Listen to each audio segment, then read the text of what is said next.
ముద్రగడ పద్మనాభం గారు బ్రతికుంటుండగే మనస్సుకు శాంతి లేకుండా ఆత్మకు ఆనందం లేకుండా ఎన్నో బాధలు కష్టాలతో ఆయన చనిపోయారు. చనిపోయిన తర్వాతైనా శాంతి లేకుండా చేస్తున్నారు. ఇప్పుడు ఎక్కడ లేని ప్రేమ కూతురెళ్ళి చివరిగా మా తండ్రిని చూద్దాం, శవాన్ని చూద్దామని వెళ్ళారు. మంచిది. కానీ ఆయన లెటర్లో ఏం రాశారట?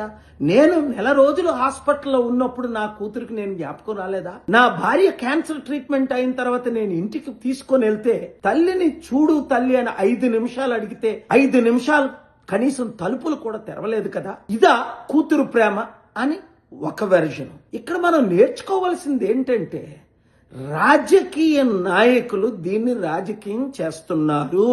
కేవలం వారి లబ్ధి కొరకు, పదవుల కొరకు, పోస్టుల కొరకు.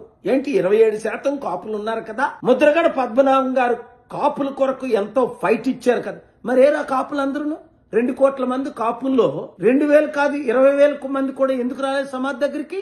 అది అందుకనే ముద్రగడ పద్మనాభం గారు అప్పుడే నాకు 2008లోనే చాలా సలహాలు ఇచ్చారు. మా వైస్ ప్రెసిడెంట్ అప్పుడు కమలాకర్ గారని గండికోటి కాల్ చేసి ఇలా పాల్ గారు పార్టీ పెట్టారు. పాల్ గారు శాంతి సభలు నేను అటెండ్ అయ్యాను కాకినాడలో.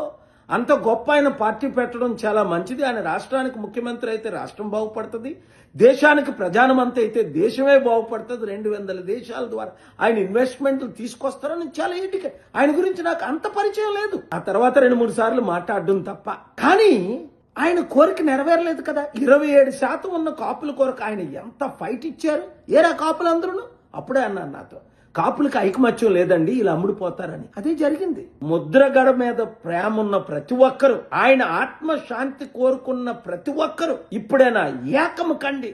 ఎస్, 60% ఉన్న మన బీసీలు ఎందుకు ముఖ్యమంత్రి కాకూడదు? 27% ఉన్న మన కాపులు ఎందుకు ముఖ్యమంత్రి కాకూడదు? కేవలం కుటుంబ కుల పాలనే నడపాలా? ఇంకెంతకాలం ఈ అవినీతి? ఇప్పుడు కూడా శవ రాజకీయాలు చేస్తున్నారే. ఆయనను ప్రేమించిన ప్రతి ఒక్కరు, కులాలకు మతాలకు అతీతంగా నేను ప్రజాశాంతి పార్టీ పెట్టాను.